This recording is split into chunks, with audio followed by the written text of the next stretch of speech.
Hello, everyone, and good morning and happy Monday. Today, a new week begins. Who's excited? I am excited, but at the same time, Monday is also very overwhelming for many of us, correct? And if you're a mother, it's more overwhelming than for anyone else. Why is that? Because you have so many duties, you have so many things to do. Being a mother is not easy. So over the weekend, I was at a barbecue and I met so many different moms, and they all are walking different paths. They all have different. They are all in different seasons of their life. Some are sending their kids to university, college. Some have kids who are starting high school. Some are starting elementary. But there was a common I guess a feeling I started feeling as I was speaking with different people yesterday at this barbecue, which was sort of like it's that shame. And if you're a mother, and if you're not even a mother, but a woman, we all have this shame or this conversation in our mind as we're not enough. We have to do more. And why can't I do more? Like there's this, it's not enough. What I do is not enough. And this is very sad because even when I had my son, when I was going through his elementary, high school, it was always that feeling. There was this nag. I don't know if you feel that too as a mother, as a woman, that you have to do so much. And I'm not putting men down or any other people down. Of course, everybody has lots to do. I understand. But this woman role that we don't appreciate about women, right? I think we need to celebrate us women, us mom, because we go through a lot. We give birth, and then there's a period of time when we want to be with our kids, when we want to be there all the time. We want to care, but then we think about, but then I need to go to work. There's only a certain time we're given to be with our kids, right, when they're born, and then we have to go to work. And that separation is a big anxiety, big fear for many parents. It's hard, and it's not a choice. Like like most of us has to go. Like we don't have the means to stay with our kids. Now then we have to find daycare. That brings on a new stress for many parents and fear for many women. And then we do it. And then we're at work. We're half at work, half with our child. How many of you have felt it where you're half somewhere and other half is somewhere else? Then how many of you have your relationship suffering because now you got to work and you have a little one and you can't be the spouse you want to be, right? So it doesn't matter what stage a woman is in, there's always the fear. And then I was talking to some young people yesterday. I was at a restaurant. I was talking to the young 20-year-old. Same fear of, how do I find the right person? How do I know if I want to bring up children in a world that I don't even know how it's working anymore or yet? So that fear as a woman is always lingering. It doesn't matter what stage we're in. So it was interesting for me yesterday to really see that, because women are always, I think, torn apart in different ways. Like we just can't enjoy that season in our life because we're thinking about or doing different things at the same time. And it's we're known for that, right? As mothers, everyone says that we can handle it. We are that person who can multitask. It's like they say, it's in your DNA, it's in your genes of being a mother, is that we can multitask better. But that multitask does leave us in a silent battle, not able to give, not able to feel like I'm enough. And then we run into this state that I have to be perfect. Have you gotten into that state yet? From that place of I don't know how to handle all of this, and then we enter this I need to be perfect, because then we get into this shame. Like if the other person is doing this way, the other mom is better, we then start comparing. We have this internal battle, this silent battle of am I enough, am I good enough, am I doing this perfect, what if I screw up as a mother? Because it's a big responsibility to be a mom. And many of you out there right now listening to me may be denying it, or maybe saying that's not me, but we all have it. As women, we all have it. We just don't voice it. We think it needs to be secret. We think it needs to be hidden, and it's a silent battle that we have to face by ourselves. But I am telling you that we're all feeling it. You're not alone. I'm not alone. And I want to hear from you in the comments that have you felt this? Have you felt this? Where you feel like you need to be perfect as a mother. Otherwise, you'll screw up everything. You know how perfect, the word perfect, has placed upon us, and we take that word on. And do you understand how much harm that it brings on to us? Because this perfect comes from where? Because it came from our school system, where we went to school for many years. Why? Because perfect things were what? Celebrated. Perfect tests were outstanding. Great. You got recognized for being perfect. That's why I use the word perfect all the time in my life. Everything is perfect. If you tell me anything, you'll hear me saying so many perfects, because everything is perfect. You waking up is perfect. I'm sitting here is perfect. I'm talking to you is perfect. Everything, single thing is perfect in my life. Because I was in that cycle as well, that vicious cycle of becoming perfect. Like I would have never made this video before because I had to be perfect. I can't have my hair like this because it's not perfect. But these days I'm perfect. I'm the perfect the way I am, and I'm happy with that. And if something is bothering me, we'll do something about it. Right?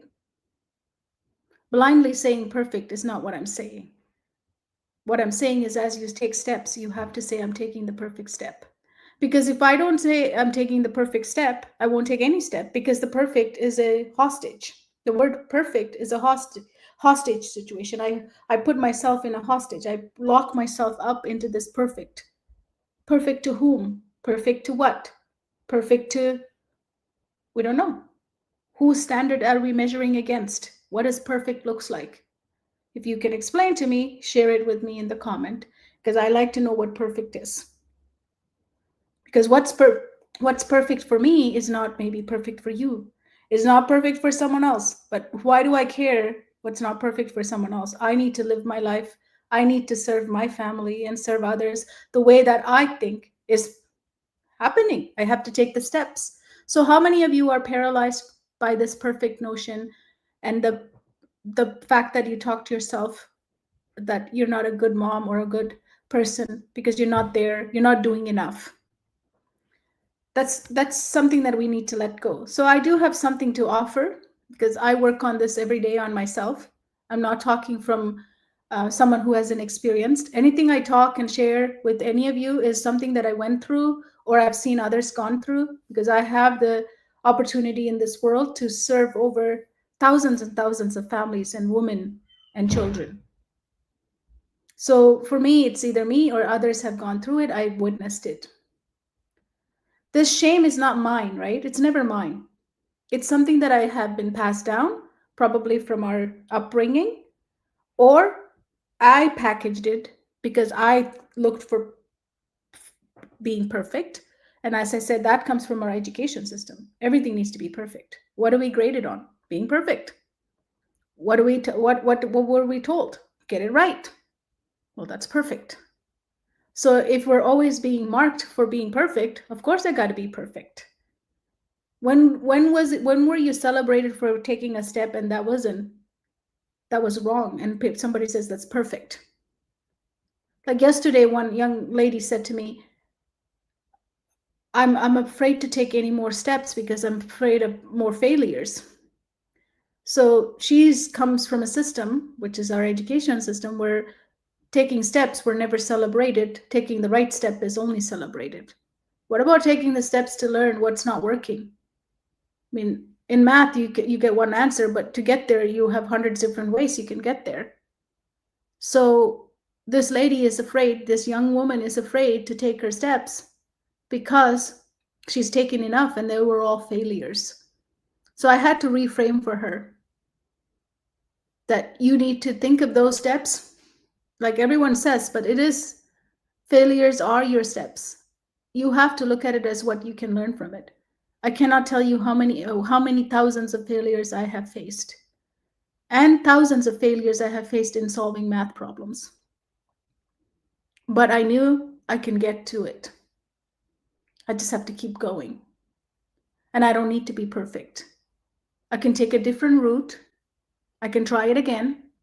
Because the only time we become not good mothers or not a good woman or not doing enough is when we don't do nothing and we take failure. And that young woman says, if I get another failure, I will be depressed. Do you understand this, how much this affects us? Because thinking that I cannot fail again, and if I do fail again, I will be depressed is the exact word she used. Of course, I couldn't stop myself. I had to reframe her right away. I said to her, how about you look at your failures and look at them as that's what is setting you up for the next success. And next one might not be a success, might be another failure. But why depress? Because depression is the end of everything. And there's not a lot of help for people with depression. I know this.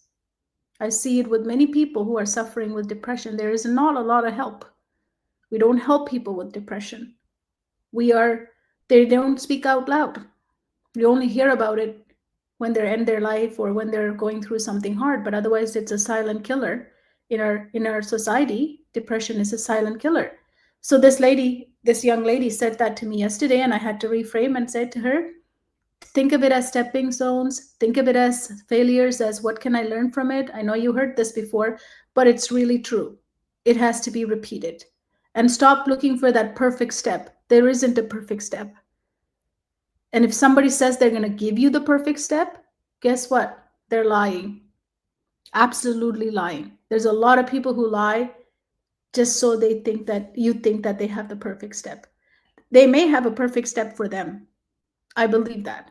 But they do not have the perfect step for you. That's different. Because nobody looks anything holistically.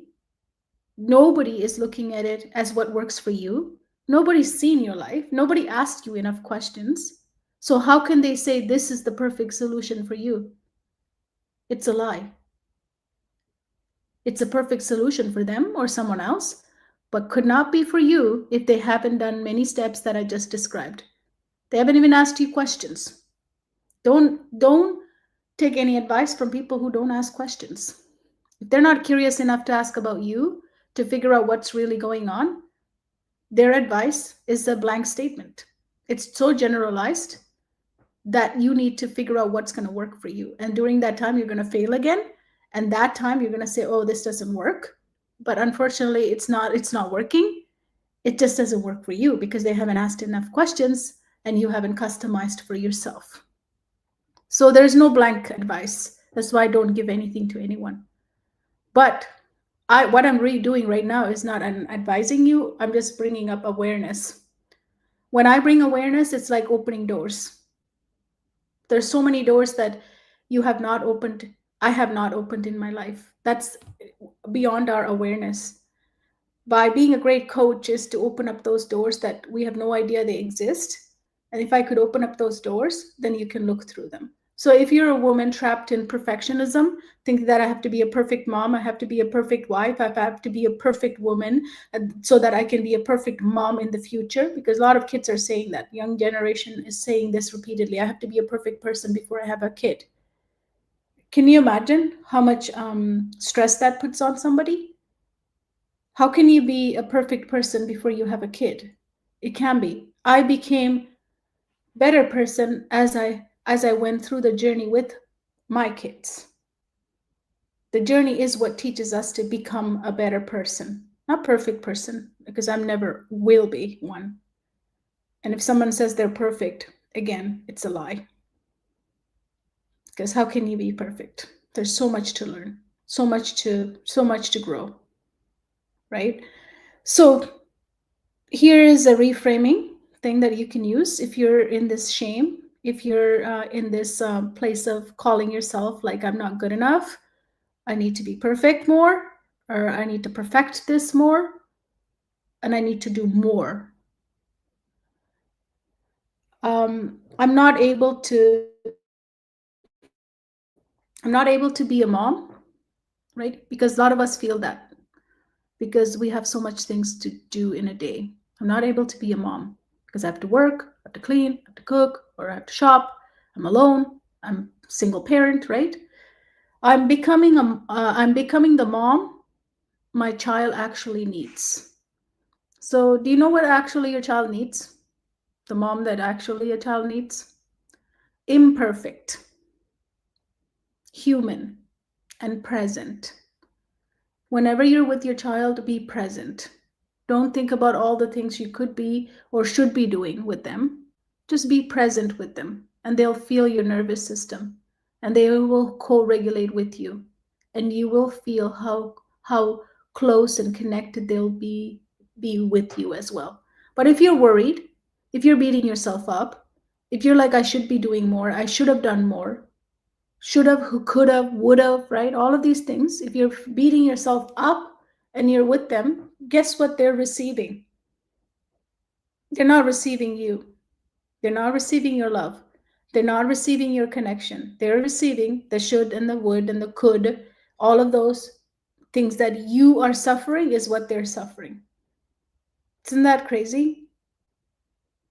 So you are becoming the mom your child actually needs. That mom is imperfect. That mom takes steps no matter what. The mom does what she can in the time she has and what allows in her life in the season that she's in. And she's a human and she is always present. And this present is important. That's taking a deep breath, allowing yourself to live in your body and this life and in this season. And seasons are going to change, but you're going to live in it and be here. And that's the best gift you can give your child.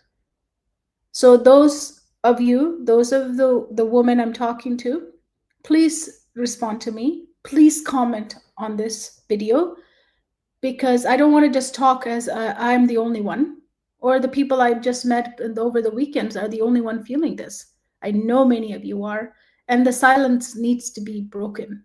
It needs to be opened up. Because when we all talk, what happens? It becomes normal. Why are we hiding when we all are feeling it? I mean, it's no longer the old world where you have to pretend to be perfect. Otherwise, you'll be shamed. Guess what? The perfect person you think in your life is also suffering with the same thing that I just mentioned. The perfect mom that you look up to, she's also suffering. If anything, she's suffering worse than you are because she keeps it perfect.